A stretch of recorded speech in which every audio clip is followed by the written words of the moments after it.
வணக்கம் ஐயா. உடனே வந்துட்டோம். ஆ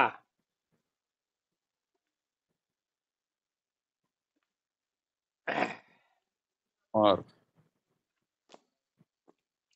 ஆ நாம் இந்த கடந்த சில ஆண்டுகளாக இந்த உணவில்லாமல் வாழும் கலை என்கிற கலையை நம்ம பேசிட்டு வர்றோம். மாணவர்கள் உள்ளபடி அதாவது இயற்கை சட்டம்னா அது பரிணாம அறிவியல் சட்டம் தான். பரிணாம அறிவியலை வந்து அஹ், புரிந்து கொள்றது கொஞ்சம் கடினம் தான். ஆனால் செஞ்சு பார்த்தா கரெக்டாக வந்துடும்.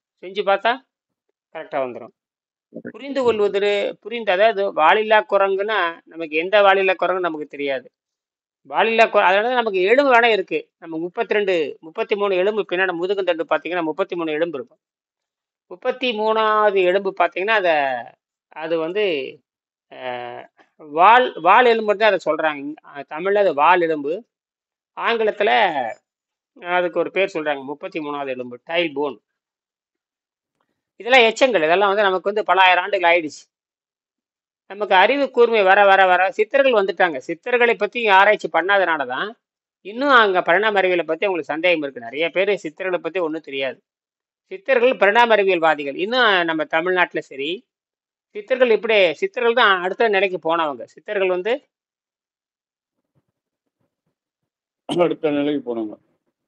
அந்த அடுத்த நிலைக்கு போனவங்களை பத்தி இன்னும் இங்க யாரும் ஆராய்ச்சி பண்ணல. சித்தர்கள்லாம் யாரு? இப்ப எப்படி வாலில்லா குரங்குல இருந்து மனிதன் தோன்றினான்னு சொன்னா அது எந்த குரங்கு எப்படி என்ன எது தெரியாது. பொதுவாக நமக்கு மூதாதை தான். நமக்கு வந்து மூதாதைகள் தான்.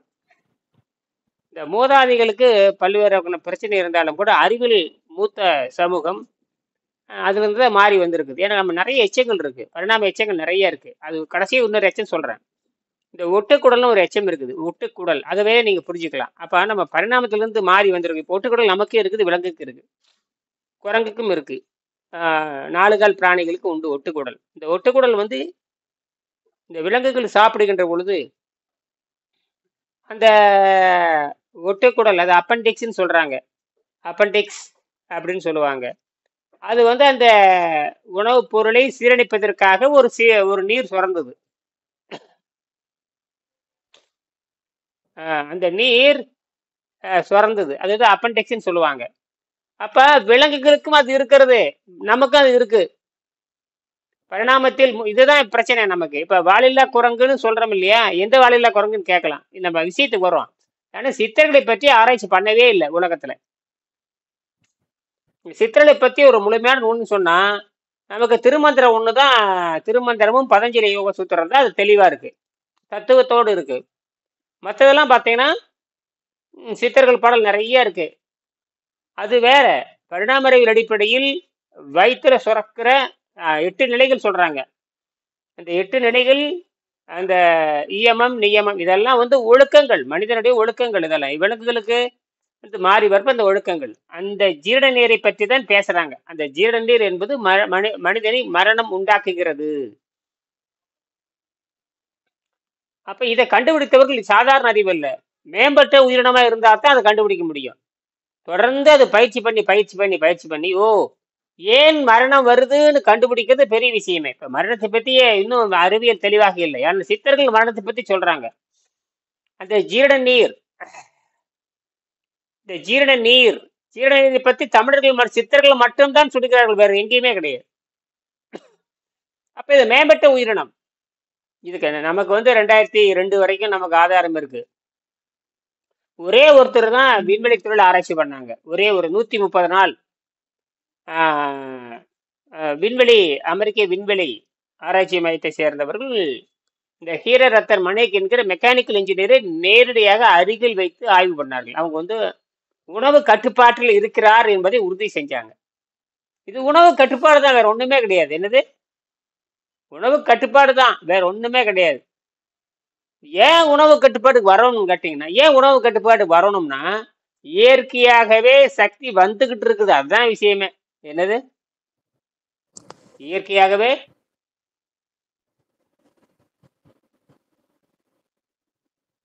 சக்தி வந்துகிட்டே இருக்கு நமக்கு. அதனாலதான் உணவு கட்டுப்பாடு. மழை வந்துட்டு இருக்குது, எதுக்கட மழை வந்து பேஞ்சிட்டு இருக்குது, எதுக்கட தண்ணி ஊத்துறீங்கிற மாதிரி. மழை பேஞ்சுக்கிட்டு இருக்குது, எதுக்கட வாளியில போய் தண்ணி ஊத்துறீங்கிற மாதிரி தான். மழை பேஞ்சுது ஊத்திக்கிட்டு இருக்குது, மழை பேஞ்சு ஊத்திட்டு இருக்கு. இவன் என்ன பண்ற, பழைய பழக்கத்துக்கு வாளி எடுத்துட்டு போய் சரி தண்ணி ஊத்திட்டு இருக்கிறான். அந்த மாதிரி தான். புரியுதா இல்லையா? ஆமாம். என்ன புரியுது? மழை பெய்யும் போது தண்ணி ஊற்றினா பைத்தியக்காரன் தான். அப்படித்தான் நடந்துட்டு இருக்குது. மழை அது இதை புரிய வைக்கிறது நம்ம பேசுறோம். உணவு கட்டுப்பாடுன்னு வரும்பொழுது உடம்புக்கு சக்தி எங்கிருந்து எடுத்துக்குது? வெளியிருந்து எடுத்துக்குது, அவ்வளவுதான். அதனாலதான் திருமூலர் வந்து உணவு கட்டுப்பாடு சொல்றாரு. முதல் உணவு கட்டுப்பாடு சொன்னவரே திருமூலர் தான். உண்டி சுருங்கின் உபாயம் பலவுலன்னு எழுதுறாரு. ஏன் எழுதணும்? ஏன் இப்ப உண்டி சுருங்கணும்? தின்னுபோட்டு சாக வேண்டியதுதானே? அது உயிர் நிக்கும் எழுதுறாரு. உண்டி சுருங்கின். அப்ப இதெல்லாம் எந்த தமிழ் புத்தகத்திலே இல்லையே. அந்த தமிழ்ல தானே இருக்கு. யோக தமிழ்ல, ஓங்குக தமிழ்ல தானே இருக்கு.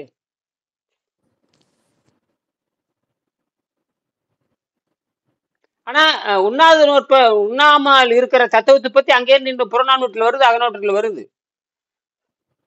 உண்ணாமன் இருப்பான், அவன் செய்து வாழ்வான், அப்படியெல்லாம் சும்மா சொல்லப்படுதே தவிர இந்த ஆரோக்கியத்திற்காக தான் உணவு கட்டுப்பாடு. இன்னைக்கு உணவு கட்டுப்பாடை பத்தி உடம்பு கெட்டு போனாவே உணவு கட்டுப்பாடு பத்தி பேசுறாங்களே. அதை திங்காத, இதை திங்காத, கசப்பாகாது, இனிப்பாகாது, புளிப்பு. நம்மளே சொல்றமே இல்லையா, ஐயோ நாங்க நோய் வந்துருச்சு, நான் உணவு கட்டுப்பாடுல இருக்கிறீங்க. அதனால நம்ம ஒட்டுக்குடலுக்கு அடுத்தபடியாக இதைதான் குமார் கேட்கிறாரு. அவரு நாம் குமார் நல்ல கேள்வியெல்லாம் கேட்கிறாரு. எல்லாரும் கேள்வி கேட்கறாங்க, அப்புறம் கேள்வி கேட்கிறாரு.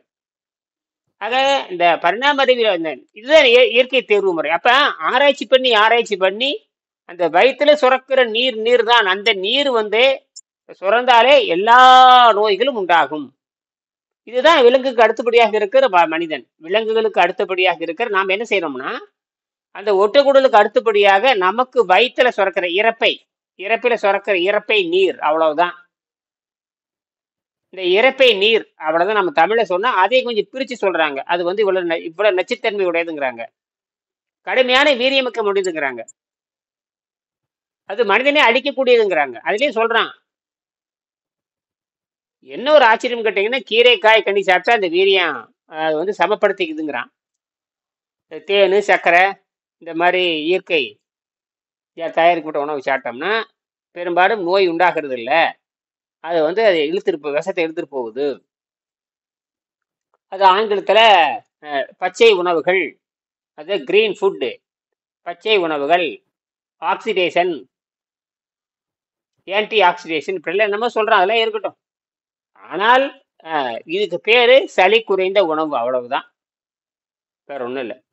ரெண்டே உணவு உலகத்துல, ரெண்டே உணவு தான் இருக்க முடியும். குடலை அடைக்கிற உணவு, குடலை அடைக்காத உணவு, அல்லது சளியை அதிகம் உற்பத்தி பண்ணாத உணவு, சளியை அதிகமாக உற்பத்தி பண்ணுகின்ற உணவு. இப்படி ரெண்டா பிரிச்சுக்கலாம்.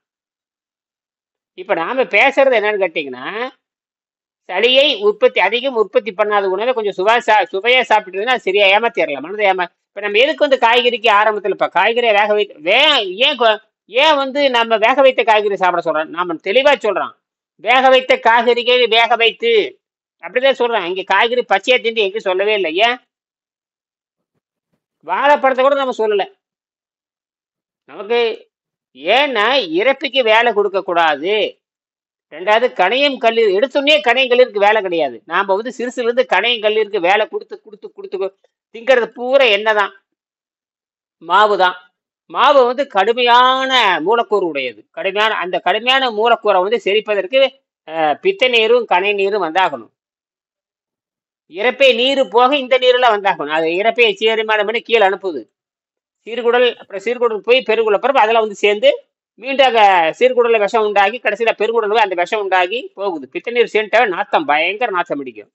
அதே நீங்க கீரை சாப்பிட்டு பாருங்க, நாற்றம் இருக்காது. இட்லி நீங்க சாதாரண மாவு பொருளை தின்னுட்டு நீங்க மலம் கழிச்சீங்கன்னா கடுமை நாற்றம் இருக்கும். கீரையோ காய்கறி சாப்பிட்டுட்டு நீங்க வந்து கழிவறைக்கு அந்த மலம் போனா நாற்றம் இருக்காது. ஏன்னா அங்க பித்த நீரோ கணை நீரோ வந்து சேர்றது இல்லைன்னு அர்த்தம். என்னது?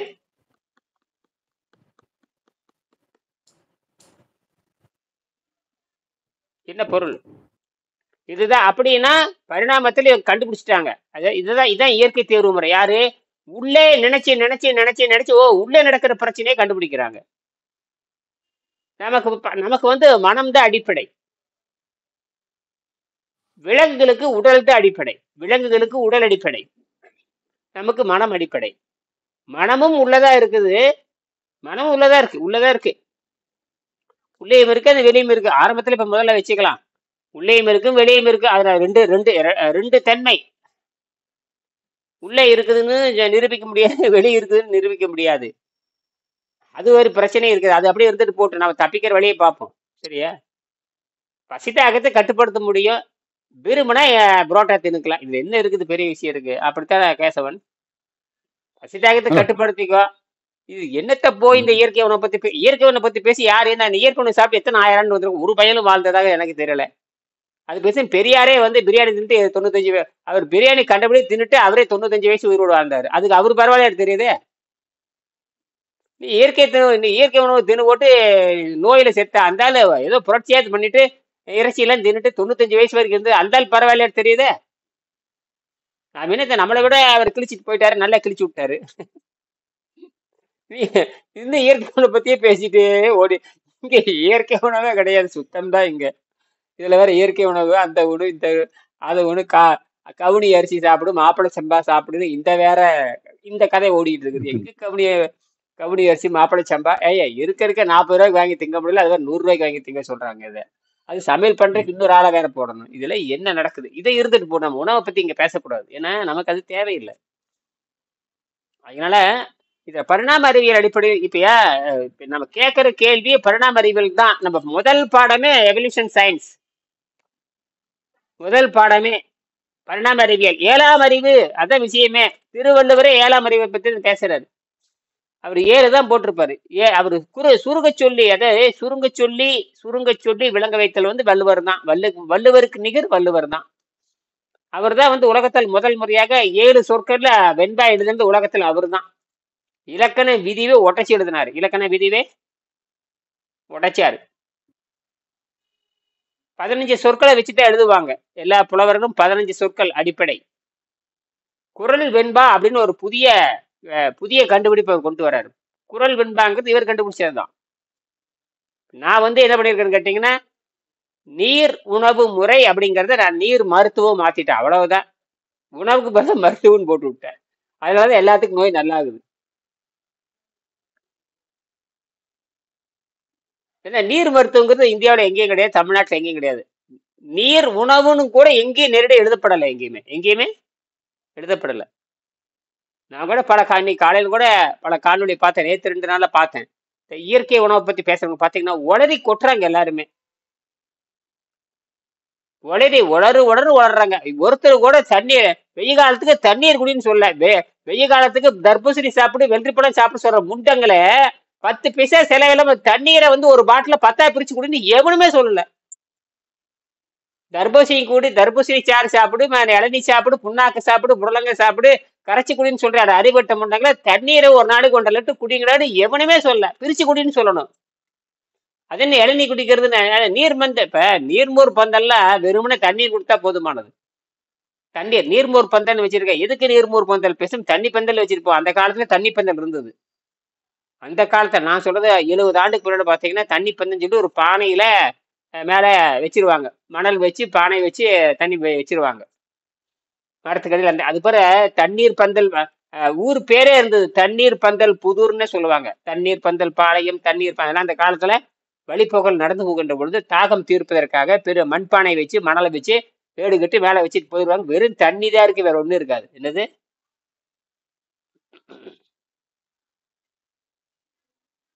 இப்பதான் ஏதோ நவீன காலத்துல என்னென்னமோ கொடுக்க ஆரம்பிச்சிட்டாங்க, அது தப்பு. அதனால நம்ம உள்ளபடி நம்ம வந்து பரிணாம அறிவியல் எப்படி கேள்வி கேட்டாலும் இங்கிருந்து தான் தொடங்கி ஆகணும். எங்கிருந்து தொடங்கி ஆகணும்? பரிணாம அறிவியல் தான் பேசி ஆகணும். இதுல இயற்கை தேர்வு முறை நாம வந்து முயற்சியில வரணும்.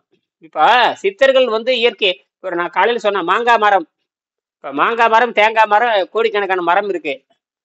நம்ம என்ன பண்ணிட்டோம், நமக்கு வசதியா இருக்காது மாங்காய் மரத்தை என்ன பண்ணிட்டோம், நாம முயற்சி பண்ணி மாங்காய் எப்படி விளையுதுன்னு கண்டுபிடிக்கிறோம். ஏற்கனவே மாங்காய் மரம் வந்து இயற்கை கண்டுபிடிச்சு கொடுத்துருச்சு. நமக்கு வசதியா இருக்குது, ருசியா இருக்குன்னு கேட்ட என்ன பண்றேன், அந்த மாங்காய் மரத்தை எடுத்துட்டு வந்து விதையை போட்டு அது எப்படி வளருதுன்னு கண்டுபிடிச்சு நம்ம 1000 மரத்தை உற்பத்தி பண்ண முடியும். இயற்கை நினைச்சு 1000 மரத்தை உற்பத்தி பண்ண முடியாது. ஆனா நாம நினைச்சோம்னா 1000 மரத்தை உற்பத்தி பண்ணலாம். அப்ப நாம தான் இங்க பெரியவங்க. நாம தான். இதுதான் இயற்கை முறைன்னு பேர். இதுதான் இயற்கை. நாம முயற்சியில மேல வர்றோம். அதான் வள்ளுவர் எழுதுவார், நீ முயற்சியில மேல வந்தேன்னு கண்டுபிடிச்சிடலாம். ஆனா ஆதி காலத்துல மாங்காய் மரம் யாரு கண்டுபிடிச்சாங்க தெரியாது. மாங்காய் மரத்தை யார் கண்டுபிடிச்சாங்க, தேங்காய் மரத்தை யார் கண்டுபிடிச்சாங்க, நம்ம யாருக்காவது தெரியுமா? யாருக்கும் தெரியாது. அது எப்படியோ வந்துருச்சு, அவ்வளவுதான். அதையும் பாருங்க, மாங்காய் சாப்பிட்டா குடல் சுத்தமாகும், தேங்காய் சாப்பிட்டா குடல் சுத்தம். இதுதான் சித்தர்கள் எழுதி வச்சாங்க. இவன் தேங்காய் பாலை குடிச்சிட்டு திரியறான். அந்த தேங்காய் பாலை குடிச்சேன்னா மாங்காய் என்பது காய் வகை சார்ந்தது. தேங்காய் திங்கறையா தின்னுக்கோ, ஆனா ஆரோக்கியம்னு சொல்லாது. நம்ம ரெண்டே வகையில பிரிச்சிடலாம். மாங்காய் சாப்பிட்டா குடல் சுத்தமாகுமா, தேங்காய் சாப்பிட்டா குடல் சுத்தமாகுமா, ஒரே வடையில முடிச்சிடணும். என்னது, மரநாடி அடிக்கணும். அது டார கிளிக்கணும். நம்ம கேட்கற கேள்வி மரநாடி அடிக்கணும். அதனாலதான் இனியன்கிட்ட வர்றக்கெல்லாம் பயப்படுறாங்க எல்லாருமே. வந்து ஒரே ஓட்டம் எல்லாரும். வந்தா மரநாடி அடிச்சிடமுல்ல, எங்கேயும் போகக்கூடாது அவன். அதுக்கப்புறம் வேற எந்த உலகத்துல எந்த இடத்துலயும் போகக்கூடாது. உணவை போட்டு டார கிழிச்சுட்டு வரணும். எங்க போனாலும் மாவளை நீ மாட்டிக்கணும். இந்த கேள்விக்கு பதில் தெரிஞ்சுட்டு ஓடிடு நீ. அதனாலதான் நம்ம போட்டு, வெங்கடேசன் இப்படி எல்லாம் பேசியிருக்க மாட்டாரு. நான் அவர்கிட்ட பேசியிருக்கேன், இப்படியெல்லாம் அவர் பேச மாட்டார். நான் தான் போட்டு டார்ல கிரிக்கிறது. உண்மை தெரிஞ்சு போச்சு. பட்டினி இருந்தாத்தான் நோய் நல்லாகுன்னு தெரிஞ்சு போச்சு. 2016 அப்பதான் ஜப்பான் டாக்டர் பத்தி எனக்கு ஒண்ணுமே தெரியாது. 2016 வெங்கடேசன் இருக்காரு, அப்ப கூட எனக்கு தெரியல. அப்புறம் தான் தெரிஞ்சது 2016 இப்படி ஒண்ணு கண்டுபிடிச்சா அப்படின்னு. தனக்குத்தானே வைத்தியம் பார்த்துக்கிறது. தனக்குத்தானே வைத்தியம் பார்க்கறதுங்கிறது அறிவியலா நிரூபிச்சுட்டு போயிட்டாரு இருந்தாரு. ஆனா அதுக்கு வழிமுறையெல்லாம் ஒன்றும் கிடையாது. அப்படி பார்த்தீங்கன்னா இன்னும் அவர் வந்து பயிற்சி மையம் வைப்பேன்.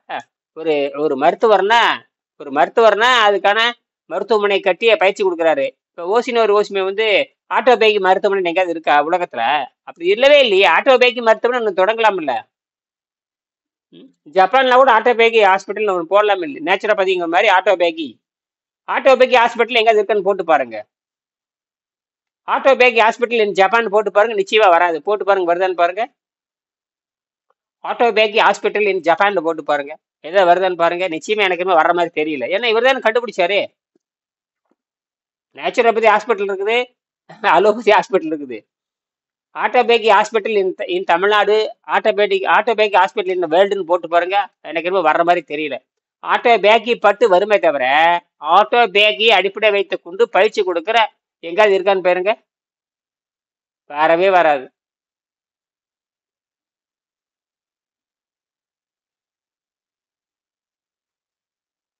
இப்பதான் எக்ஸ்ப்ளோர் பண்ணிட்டு இருக்காங்கன்னு போட்டுறாங்க. Some hospitals are now exploring ways to enhance or utilize autophagy for therapeutic purposes, particularly in cancer and other conditions. எந்த நாட்டுல? ஜப்பான்ல? எந்த நாட்டுல? அதுல ஒரு கருத்து வச்சிருக்காங்களா? பயிற்சி தொடங்கி கருத்தா வச்சிருக்காங்க. இன்னும் அதை வந்து செயல்முறைக்கு எடுத்துட்டு வரவில்லை. வச்சிருக்காங்க கருத்தை. எத்தனை வருஷம் ஆச்சு? 2016 போய் இன்னைக்கு எத்தனை 8 வருஷம் ஆச்சு. இன்னுமா யோசிச்சுட்டு இருக்கிறீங்க? அது முடியாது. ஹாஸ்பிட்டல் பேரெல்லாம் எதுவுமே குறிப்பிடலை. எக்ஸாம்பிள்ஸ் ஆஃப் ஹாஸ்பிட்டல் இன்வெஸ்டிகேட்டிங் ஆட்டோஃபாகி போட்டுக்கு அப்போலோ ஹாஸ்பிட்டல் போட்டிருக்காங்க. They discuss the role of autophagy in health and disease, suggesting consultation with the doctors and personalized recommendation on inducing autophagy through diet and exercise. University of Cambridge, they highlight the importance of research into autophagy and its clinical application, especially in lung infection போட்டிருக்காங்க. இப்போ அதற்கான இப்பதான் அப்படியே உள்ள அப்படியே கொஞ்சம் திரும்புறாங்க. ஆனா அது எந்த அளவுக்கு சாத்தியன்றது தெரியல. ரெக்கமெண்டேஷன் தான் கொடுப்பாங்க.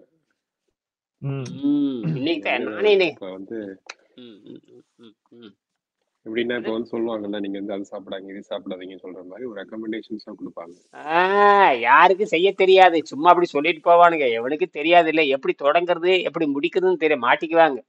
என்ன சாப்பிட்றதுனே தெரியாது. அது தண்ணீரை வைத்து கொண்டுதான் தொடங்கணும்னு தெரியாது. அதை திருப்பி வந்து ஜெர்மனி டாக்டர் வந்து மிகப்பெரிய அறிவாளி. அவர் ஏன் கண்டுக்காம விட்டாங்க? அவர் தான் வந்து முதல்ல ஃபாஸ்டிங் என்னன்னு கண்டுபிடிச்சது அவரு தான். இவனுக்கு கண்டுக்காம விட்டானுங்க. அதாவது ஜெர்மன் டாக்டரை பத்தி கண்டுக்காம விட்டாங்க. அதுதான் அர்னால்ட் எகரட் பத்தி அந்த ஒரு இது குறிப்பி படிச்சிட்டு இருக்கேன் நானு. அதுல வந்து சில பிலீஃப்ஸ் என்ன அவருடைய டாக்குமெண்ட் என்ன பண்ணிருக்காங்க அப்படின்னா, அந்த ஒயிட் பிளட் செல்ஸ் வந்துதான் அந்த டீகேட் மியூக்கஸ் ஃபார்ம் ஆக்குது அப்படின்னு. White blood cells are decayed mucus இந்த பிளட் தட் காசஸ் டிசீஸ். அந்த ஒயிட் பிளட் செல்ஸ் காஸ் பண்றது தான் இந்த மியூக்கஸ், அதுதான் ஃபார்ம் பண்ணுது அப்படின்னு போட்டிருக்காங்க. அதுக்கப்புறம் lungs pump through blood, the heart is இருங்க இதுல fasting can cure insanity, consuming rice causes leprosy, நீங்க சொன்னது அது. அப்புறம் dandruff is dried mucusன்றாங்க. நம்ம மண்டையில அந்த dandruff வருது இல்லையா, அது வந்து இந்த அதுவும் மியூக்கஸ்னால தான் வருது அப்படின்றாங்க. அப்புறம் mucus free body never sweats, அதாவது வியர்வை வரவே வராது அப்படின்னு போட்டிருக்காங்க. சரிதான், அது 100% கரெக்ட். எனக்கெல்லாம் வேர்வே வராது. கரெக்ட்.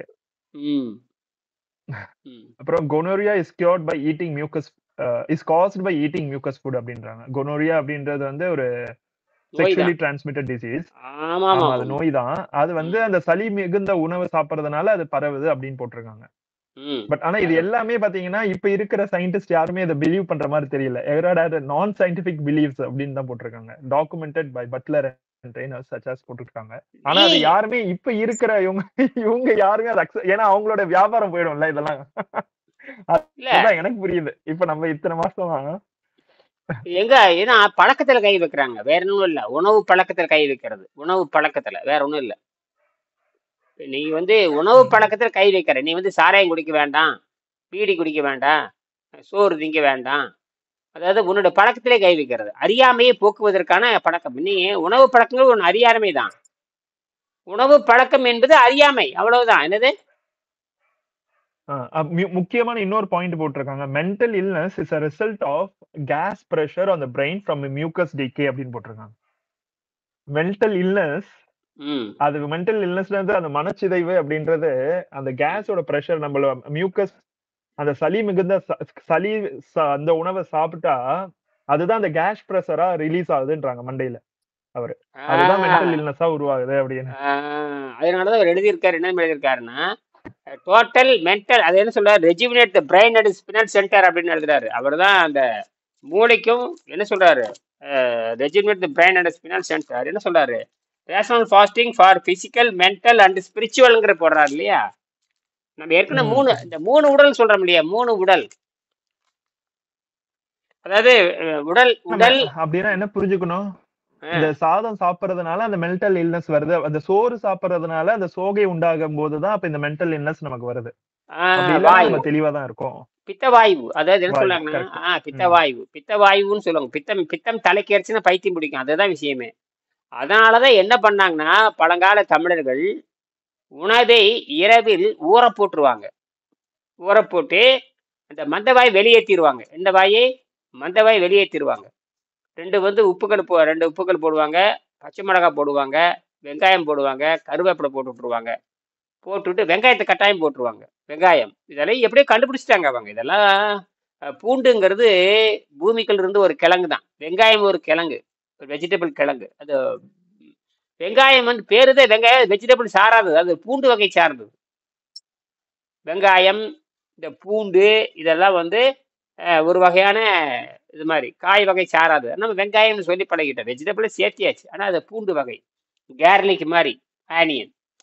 அவன் அதை தூக்கி போடுறான். அது போடுறப்ப என்னன்னு கேட்டிங்கன்னா அந்த புளிப்பு உடைச்சிருது. உணவுனா அசிடிட்டி தான். உணவுங்கிற அசிடிட்டி, கொடூர அசிடிட்டி. அந்த அசிடிட்டி அது அமிலத்தன்மை. அந்த அமிலத்தன்மை அதிகமா அவன் 2வது வந்து உணவுல சுவை சேர்த்து சாப்பிட்றான் பாருங்க, அதுலதான் அவன் மாட்டிக்கிறான். இப்போ உணவு சாப்பிட்றத பத்தி இல்லை, உணவு சுவையா இருந்தா தான் அதிகமா திம்பான். இயற்கை நோக்கமே அதிகமா திங்க வச்சு அவனை வந்து சாகடிக்கணும். அதான் இயற்கையின் ரகசியமே ஒரு மனிதனை திங்க வச்சு சாகடிக்கிறது.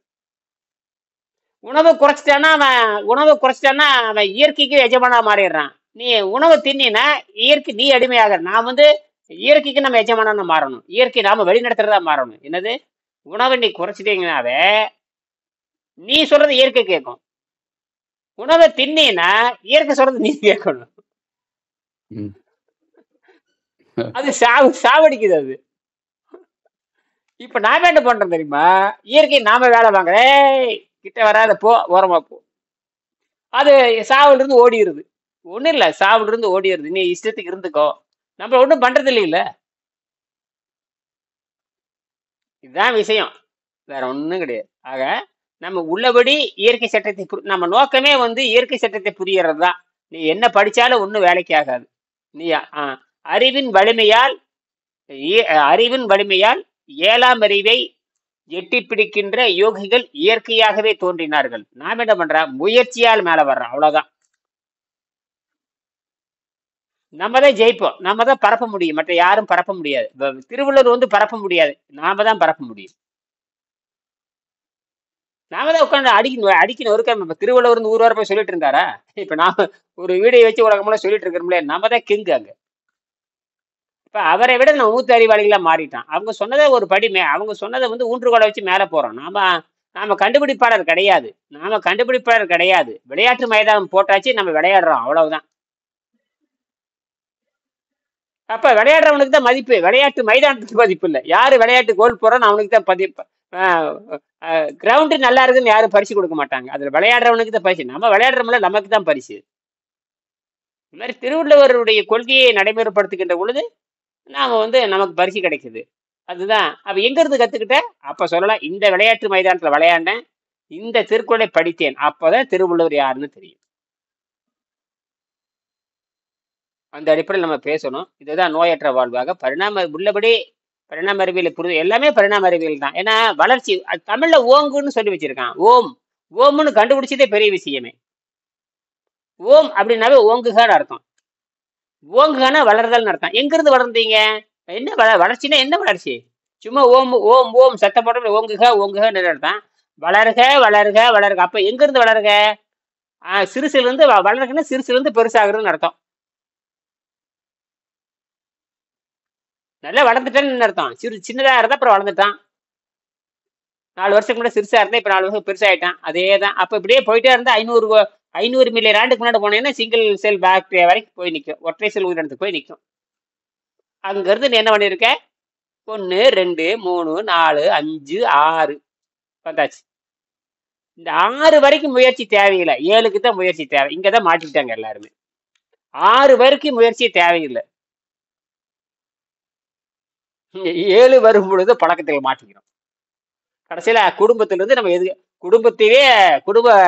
குடும்பத்தினுடைய பழக்க வழக்கத்தையே எட்டி வளைக்க வேண்டியது இருக்குது. என்னது பிரச்சனை? அங்கதானே தொடங்குது பிரச்சனையே, குடும்பம் தான் பிரச்சனையே.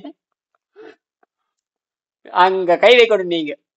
பொண்டாட்டி எதுக்கணும், அப்பனை ஆத்தால எதுக்கு, உயிரோட இருந்தா அப்பனை ஆத்தான எதுக்கணும், உயிரோட இருந்தா பொண்டாட்டி எதுக்கணும், எல்லாத்தையும் எதிர்த்து வரணும், வேற வழியே இல்லை. சிக்கிட்டீங்க, எல்லாரும் சிக்கிட்ட. ஆரம்பத்துல தெளிவா இருக்கு. ஆரம்பத்துல ஓங்கி அடிக்கிறனால நம்ம யாரும் தொந்தரவு பண்றது இல்லை. இனியன் இப்படித்தான் இருப்பா, அப்பா இப்படித்தான் இருப்பாருன்னு அவங்களுக்கு தெரிஞ்சு போச்சு. அதனால யாருக்கிட்ட பேசுறதும் இல்லை. இதை பத்தி பேசவே மாட்டாங்க. நீ சாப்பிட்டியா, என்னுடைய இந்த குழந்தைகளும் துணைவையார தொலைபேசி விட்டு என்ன சாப்பிட்டீங்க, என்ன சாப்பிட போறீங்க, என்ன சமைக்கிறீங்க, அந்த கேள்வியே கேட்கறதில்ல எங்கிட்ட. அந்த மாதிரி நான் உருவாக்கிட்டேன். அது மாதிரி நான் 25, அதனால யாரும் எங்கிட்ட தொலைபேசி பண்ணி கண்ணே மணியே சாப்பிட்டீங்களா, உடம்ப பாத்துக்குங்க, அதெல்லாம் கேள்வியே நம்மகிட்ட கிடையாது. எப்படியோ தப்பிச்சுட்டேன் அந்த கேள்வியில இருந்து. அதனாலதான் நான் வந்து சுதந்திரமா இருக்க முடியுது. கேட்டா அதுக்கு ஒரு பதில் சொல்லிட்டு, உண்மையான சுதந்திரம். ஆமா ஆமா, எனக்கு கேட்கவே மாட்டாங்க. 25 வருஷமா என்னை வந்து 2வது ஆச்சரியமா இருக்கு, எனக்கு தொலைபேசியே வராது. எனக்கு இன்னொன்னு என்ன கேட்டீங்கன்னா, யார்கிட்ட இருந்து, வீட்டுக்காரிட்டு இருந்து தொலைபேசி வராது, குழந்தைகிட்ட இருந்து தொலைபேசி வராது. ஏதாவது அபூர்வமா வந்தா ஏதாவது கல்வி தொடர்பா இருந்ததுன்னா அந்த சான்று எடுத்து வைங்க, இந்த சான்று எடுத்து, அப்படித்தான் ஏதாவது வருமே தவிர இந்த தினம் 1 மணி நேரம் சோத்தை பத்தி பேசுற ராமாயணமே இருக்காது. காலையில் என்ன செய்யறது, அது வந்து அந்த இரிநிலை, அந்த இரிநிலை எனக்கு கிடையாது. அது நான் சிறுசுல இருந்தே அவங்களுக்கு தெரியும் அவங்களுக்கு. அதனால 2வது என் குழந்தைகள் வந்து நான் என்ன சாப்பிட்றேன்னு யாருக்குமே தெரியாது. என் வீட்டுக்காருக்கே தெரியுமே தவிர என்ன சின்ன குழந்தைகளும் பெரியவர்களும் என்ன சாப்பிட்றாருன்னு அவங்க சொல்லவே முடியாது அவங்கனால. ஏன்னா அந்த வாய்ப்பை நம்ம கொடுக்கல. நாம வந்து சுத்தத்துல போயிடுறோம் இல்லையா? அப்ப அவங்களுக்கு தெரிஞ்சு, சுத்தத்தை பத்தி பேசுறான், அப்ப உணவு பிரச்சனையே இல்லை, அப்ப அதனாலதான் அவங்க என்கிட்ட பேசுற, சுத்தப்படுத்த சொல்றாரு, உணவை பத்தி பேசுறது இல்ல, சுத்தப்படுத்த சொல்றாரு, எதை சாப்பிட்டாலும் சுத்தப்படுத்தும். அப்படின்னா சுத்தத்துலதான் உடம்பு இயங்குதுன்னு அவனுக்கு தெரிஞ்சங்காட்டினா அவங்க என்ன பண்றாங்கன்னா, ஓ அப்ப நம்ம அவங்களுக்கு புரிஞ்சு போச்சு. ஓ சுத்தப்படுத்தினால் தப்ப உணவு என்பது தேவையற்றதாக இருக்கிறது. அது சுத்தப்படுத்தினா அது உடம்ப டாக்டரா மாறிக்குதுங்கிறனால அவங்க கேட்கறது இல்ல.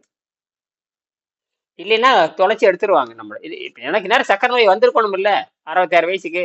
மூட்டு வலி, முழங்கால் வலி, தலைவலி, பல்லு எத்தனையோ நோய் எனக்கு. இப்ப 50 நோய் எனக்கு இருக்கணும் இல்ல.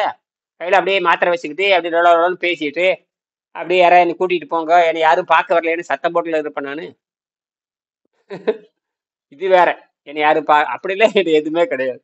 25 வருஷமா என்னை யாரும் பார்க்கவன்னு கூப்பிட்டதும் கிடையாது, போனதும் கிடையாது, ஒண்ணும் கிடையாது. இதுதான் விஷயமே. மீண்டும் நம்ம காலை இதை பத்தி வாங்க. அதான் என்ன சொல்லுங்க சொல்லுங்க என்ன நான் முடிச்சுக்க. இல்லைங்கய்யா, இவ 2-3 கருத்து படிச்சேன். அதுல என்ன போட்டிருக்குன்னா, அந்த ஒயிட் கலர்ல இருக்காங்க பாத்தீங்களா, வெள்ளை கலர்ல இருக்காங்க பாத்தீங்களா, அது ஆமா. அன்நேச்சுரல். அது அன்நேச்சுரல் சொல்றாரு. அந்த ஒயிட் கலர் ஸ்கின் வந்து பாத்தீங்கன்னா அந்த சளி மிகுந்த உணவு சாப்பிடறதுனாலதான் அவங்க வெள்ளையாவே இருக்காங்கன்னு சொல்றாரு. அதான் உண்மை, அதான் உண்மை, அதுதான் உண்மை.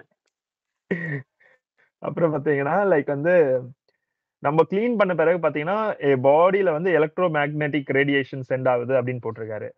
பரவாயில்லையே. அதான் படிச்சிட்டு எடுத்து clean body sense electromagnetic radiation through air. அதாவது இந்த முடிய அதிர்த்தியில அது டிராவல் ஆகுது அப்படின்னு போட்டிருக்காரு. அதுக்கப்புறம் வந்து ஃபாஸ்டிங் இருக்கிறதுனால நம்ம பாடியில வந்து எலக்ட்ரிசிட்டி வந்து பாஸ் ஆகுது. இந்த இன்ஃபர்மேஷன் அப்படியே நான் உங்களுக்கு போட்டோ எடுத்து அனுப்புறேன். நான் படிச்சுட்டு இருந்தேன் கொஞ்ச நேரம் முன்னாடி.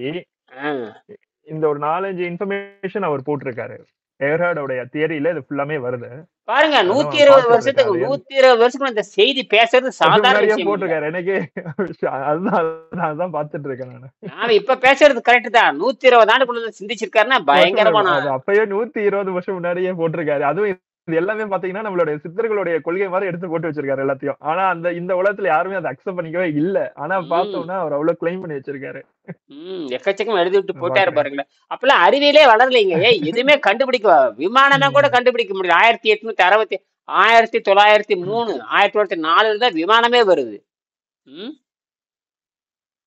மின்சாரமே பத்தி எழுதியிருக்காரு. அதுதான் யோசிக்கிறேன். ஏன்னா அப்ப அந்த காலத்துல வந்து அவ்வளவு அடிச்சு பேச, ஏன்னா அங்க வெள்ளக்காரங்க எல்லாருமே வெள்ளக்காரங்க தான். நம்ம சொல்லும் போது கூட வெள்ளக்காரன் தான் சொல்றோம். ஆனா அவரே என்ன சொல்றாரு, ஒயிட் ரேஸ் இஸ் அன்நேச்சுரல் போட்டுட்டாரு. வெள்ளையா இருக்கிறதே செயற்கைன்றாரு. அப்ப நம்ம இந்தியர்கள் மட்டும்தான் வந்து ஒரிஜினல் கலரு, இது இப்படிதான் இருக்கணும் அப்படின்னு. அப்போ ஒயிட் ரேஸ் இஸ் அன்நேச்சுரல் போட்டுட்டாரு. வெள்ளை இனமே வந்து நேச்சுரலே கிடையாது அப்படின்ட்டாரு. அப்ப செருப்படிதான் ரிசல்ட் ஆஃப். ஆமா, white skin color is a result of mucus laden white blood corpuscles clogging the system அப்படின்னு போட்டிருக்காரு. அடப்பு உண்டாகுது. white race is unnatural. வெள்ளை வெள்ளையா இருக்குது பாத்தீங்கன்னா அன்நேச்சுரல்ங்கற. பார்த்தா வெள்ளை வெள்ளையா இருக்குது மைதா மாவு மாதிரி. இல்ல அதுதான் அந்த white blood cells கிடையாது. அது white blood cells உருவாகிறதுக்கு காரணமே இது வந்து மியூக்கஸ்னால தான் அப்படின்னு போட்டிருக்கு. கரெக்ட். ஏன்னா decayed mucus. ஏன் அப்படின்னு கேட்டீங்கன்னா அவங்க அடிப்படை உணவே மாமிசம் தான். அவங்க மாமிசையில தான் பிறக்கிறாங்க, மாமிசையில தான் சாப்பிடுறாங்க, அவ்வளவுதான். அப்புறம் அந்த சீவுன்னு சொல்றாங்க பாத்தீங்களா, அது பஸ்ன்னு சொல்றாங்க. அந்த பஸ் உருவாகிறதுக்கு காரணமே இந்த சோறு தான் அப்படின்னு சொல்றாரு அவரு. ஆமா நம்ம தமிழ்ல அந்த சீவு அப்படின்ற வேர்ட் இருக்கு இல்லையா, சீலு, அது வந்து இந்த சோறு சாப்பிடுறவங்களுக்கு மட்டும் தான் உருவாகுது அப்படின்னு சொல்றாரு. ஆமா.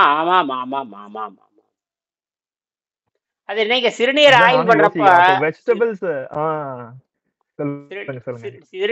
சிறுநீர் ஆய்வு பண்ணுகிறப்ப பசல்ஸ் அதுல காட்டுவாங்க. அழுகி போனது பசல்ஸ்னா அழுகி போனதுன்னு அர்த்தம். பஸ் அழுகி போனது, கெட்டு போனது, செத்து போனதுன்னு அர்த்தம். அது அங்க உற்பத்தி ஆகும். சரிங்களா? இப்பதான் நீங்க சொல்றதெல்லாம் இப்பதான் நான் சரி, நீங்க யாரெல்லாம் பத்தி பேசுறீங்களோ அவங்களெல்லாம் கொஞ்சம் கொஞ்சமா டெய்லி எடுத்து படிச்சுட்டு இருக்கேன். சரி, நீங்க டெய்லி படிக்கிறீங்க, நீங்க பேசுறீங்க, இனிமேல் நம்மளும் படிச்சாதான் அது வேலைக்கு ஆகும் அப்படின்னு. அதனாலதான் எடுத்து 2-3 நாளா வந்து கொஞ்சம் கொஞ்சமா நீங்க சொல்ற யாரெல்லாம் நீங்க ஸ்டேட் பண்றீங்களோ அவங்க எல்லாம் என்ன சொல்லியிருக்காங்க செப்பரேட்டா அப்படின்னு பாத்துட்டு இருக்கேன் நான் கொஞ்சம் கொஞ்சமா. பெரிய அறிவாளி எடுத்திருக்கிறது வந்து மட்டும்தான். ஒரு இதுனா அவர் யாருமே அக்செப்ட் பண்ணிக்கவே இல்ல பாருங்களேன். ஏன்னா எல்லாருமே அவங்கவுங்க இதுல போய் அவங்கவுங்க வியாபாரத்துல இருக்கிறதுனால அக்செப்ட் பண்ணியாச்சுன்னா அந்த வியாபாரம் எல்லாம் போயிடும்ல. உண்மைதான். இவர் பேரவே சொல்ல மாட்டாங்க. இவர் பேரை சொல்றது வந்து அமெரிக்கால மட்டும்தான் இவர் பேரை சொல்றாங்க. ஐரோப்பால எங்கேயும் இவர் பேரை சொல்றது அமெரிக்கன்ஸ் மட்டுமே. அமெரிக்கன்ஸ் மட்டுமே. அமெரிக்கா கூட பல நாட்டு மக்கள் போய், அமெரிக்கான்னு சொந்த இனம் கிடையாது, பல நாட்டு மக்கள் போய் சேர்ந்து வாழ்ற இடம் தானே. ஐரோப்பியர்கள் தான் இருக்காங்க, அது அமெரிக்கா இனம்னு ஒன்று தனி கிடையாது. அது ஒரு கூட்டு களவாணி கூட்டம் தான், அது ஒரு களவாணி கூட்டம் தான், அதெல்லாம் அப்படித்தான் இருக்குது. மறுபடியும் நம்ம இதை பற்றி விரிவா நாளைக்கு பேசலாம். நன்றி, வணக்கம் வணக்கம் வணக்கம் வணக்கம். நன்றி.